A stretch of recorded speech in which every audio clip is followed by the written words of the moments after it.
Welcome to Plodcast. This is episode 86. Good to have you listening along. Thanks for coming.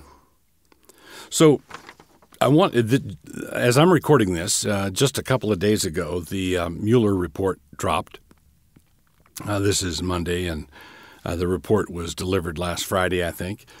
And over the weekend, Attorney General Barr delivered his summary of the report, and the report, many millions of dollars later, and a couple of years, and lots of subpoenas, and quite a bit of toing and froing. There was no evidence of collusion between the Russians and the Trump campaign, and no basis for bringing a charge of obstruction of justice. And so basically, this is the whole thing is all good. So, well, it's all good if you're in Trump's corner. It's all good from Trump's perspective. And there was much weeping and gnashing of teeth and sobbing on the left. And what it boils down to is when you consider how thin the evidence was for collusion on the one hand, for collusion between the Trump campaign and the Russians on the one hand, and apparently the report indicates there was no collusion despite numerous attempts on the part of the Russians to set something up. There's on the one hand you've got the proverbial nothing burger, but the thing that's been odd or obvious and odd to the observer, even from thousands of miles away, is the level of collusion that did in fact go on, either collusion or ineptitude or a combination of all those when you consider Hillary Clinton's missing emails and the unsecured server and the pay-to-play operation of the Clinton Foundation and so on. Now, this is the difficulty. We have to make a distinction between what one writer called normal politics and what another writer called the same writer, called regime politics. Normal politics and regime politics. In normal politics, the country or the population of a country has a defined center that all the political parties, or all the main ones anyway, revolve around. There's some sort of core values, shared values at the center, and so political debates would boil down to something like, shall we go northwest or shall we go north by northwest? Should we go this direction or slightly to the left of that direction or slightly to the right of that direction? So that would be normal politics. That would be, and that's why students of history oftentimes have difficulty describing the difference between two presidential candidates running against each other in the 1920s. There's so much commonality that it's hard to define what differences might exist between them. All right, so in regime politics, it's quite different. In regime politics, the debate is over whether we go east or west. Do we go toward the rising sun or do we go directly away from the rising sun? And this Mueller investigation that has now been concluded was an attempted exercise in regime politics. It was all about the left being unable and unwilling to simply accept the results of the 2016 presidential election. Now, you can not like how the election went, but refusing to accept the results of it is an example of regime politics. And what the Mueller investigation was, whether or not this was Mueller's intention, his personal intention, the intention that was projected onto the Mueller investigation by the left was in effect, a daydream about a basically, it was an attempt at a slow motion coup. So we would have the Mueller investigation come back and say the president obstructed justice, or the president, did this, that, or the other thing, or the president colluded with the Russians, which if he in fact had done, could be construed easily as a high crime and misdemeanor, and as meeting the threshold for impeachment. And of course, since the Democrats control the House, which is where the impeachment process begins, so basically, under our Constitution, the House would basically indict the president, and if he's indicted, the impeachment has occurred, and then the Senate holds the trial. But a lot of this was for show, because the Democrats control the House and could probably, if there had been something there in the Mueller report, they could have brought something that gave them enough cover to secure an impeachment. But then it would go over to the Senate, and the Senate would try the case and would almost certainly fail, unless there was the proverbial smoking gun. So what this means practically, and this is, of course, I'm not a prophet or the son of a prophet, but what this means practically is, in the midterms, when the Democrats captured the House, and they immediately began gearing up for endless hearings. So we're going to investigate this and investigate that and investigate the other thing. What I think they're going to be confronted with now is the singularly unappetizing prospect of conducting a series of hearings for which the American people have no appetite. In other words, we've just had 2 years and millions of dollars spent to check into these things, and it comes up with a big nothing. And if the Democrats double down or triple down and conduct a number of hearings for which the population has no appetite, that's one thing. And if the candidates for the Democratic nomination for president continue to veer ever leftward, so that they're basically a gaggle of communists, I think that they're setting themselves up for a royal disaster.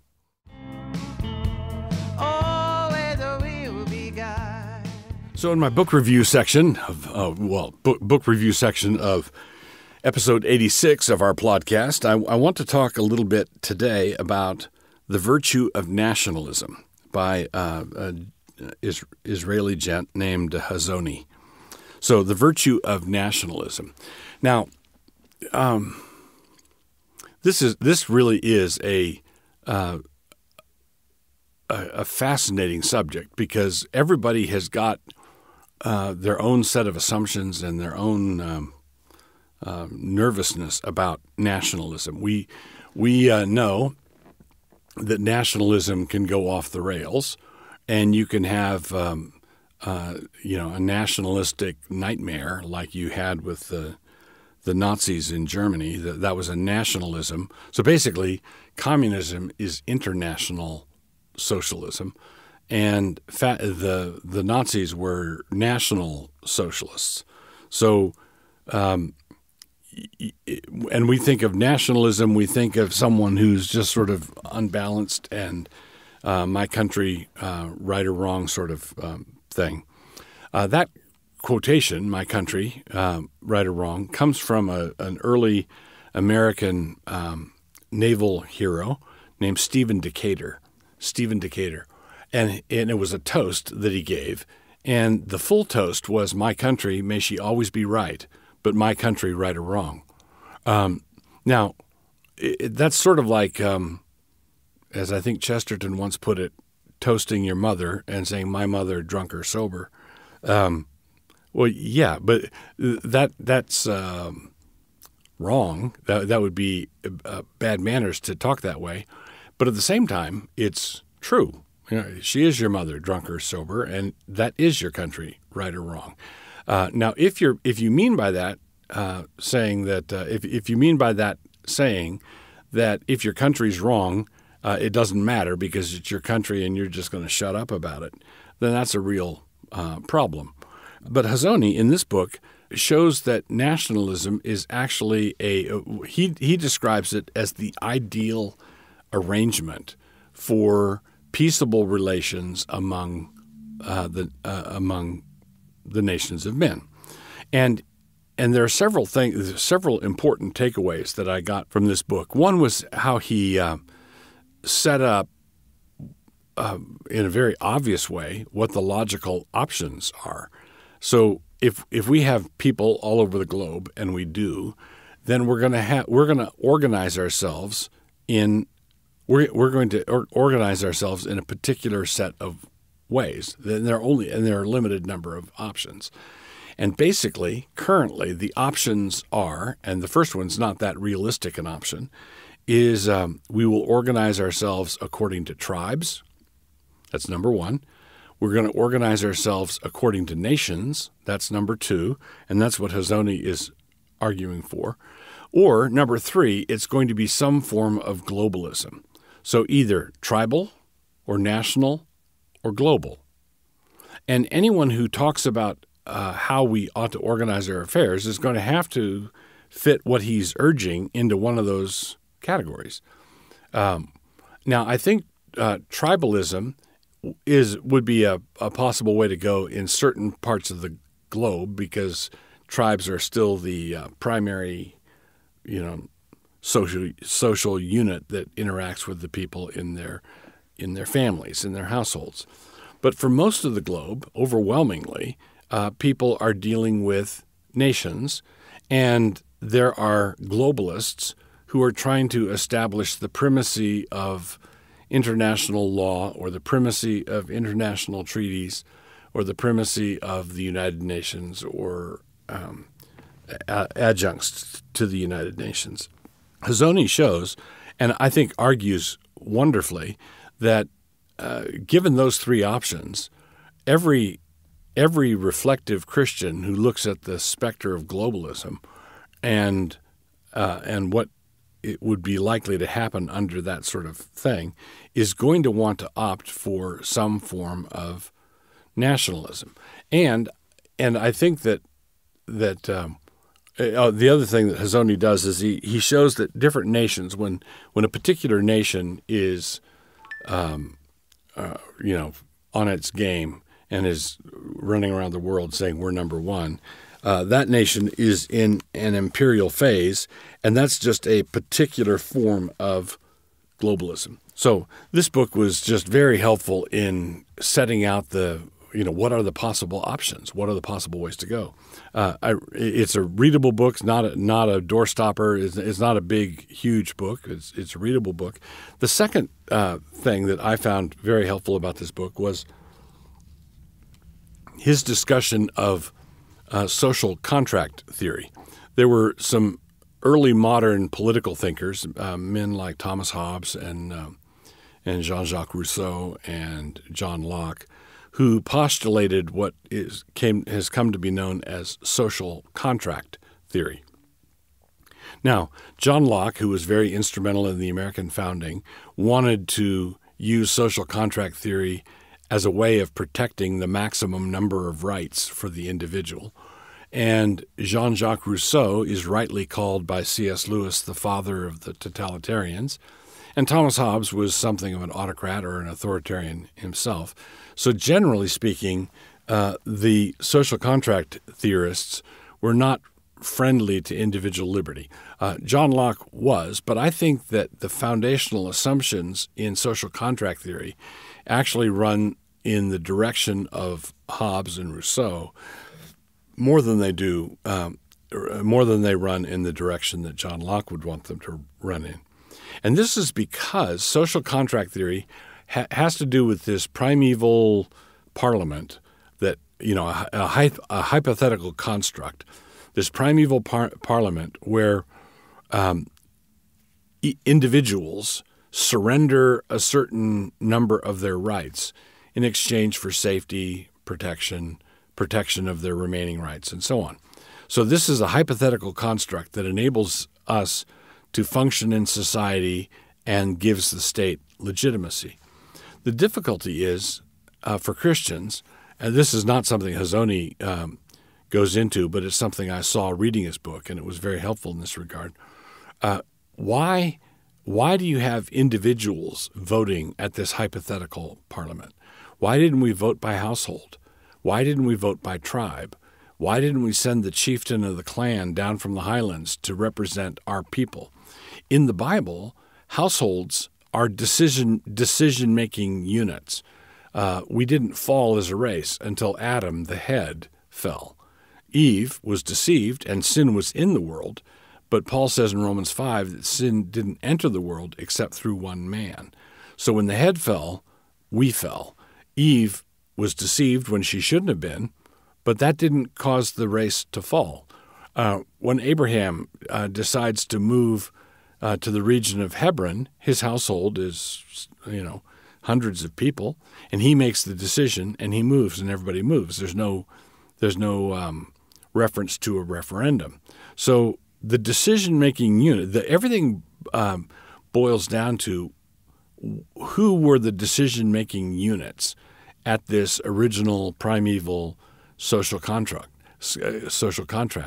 And I want to argue that individualism is one of the hallmarks of modernity. And the reason we have so much individualism coming out in the conclusion is we embedded that individualism in the premises, in the way the whole social contract theory was set up in the first place. Anyway, if you're interested in this stuff, and you ought to be, this sort of thing is the kind of thing that floats my boat. And it ought to float yours too. You will really enjoy the virtue of nationalism.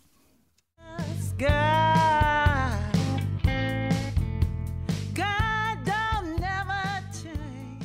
So, continuing with Plodcast episode 86, we come now to our hamartiology, our section where we're looking at Greek words for various sins as they are listed in the New Testament.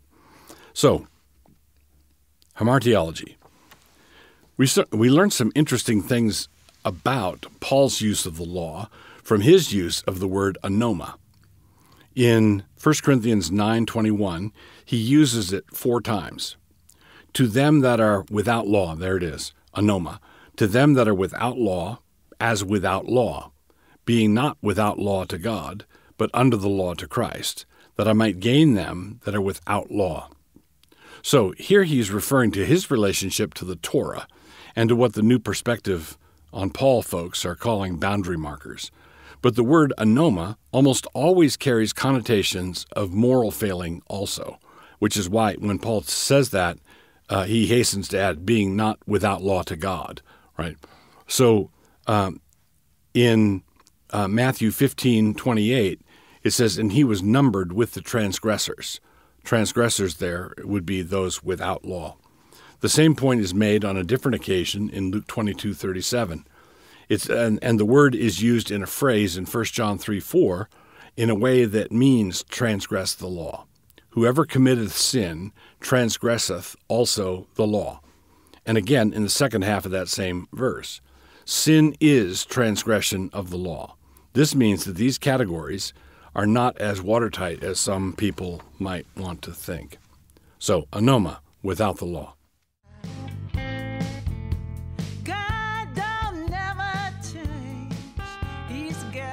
You've spent a pleasant half hour with Plodcast proprietor Douglas Wilson. This podcast is produced by Canon Press. Please take a moment to subscribe to the Plodcast on your favorite listening platform.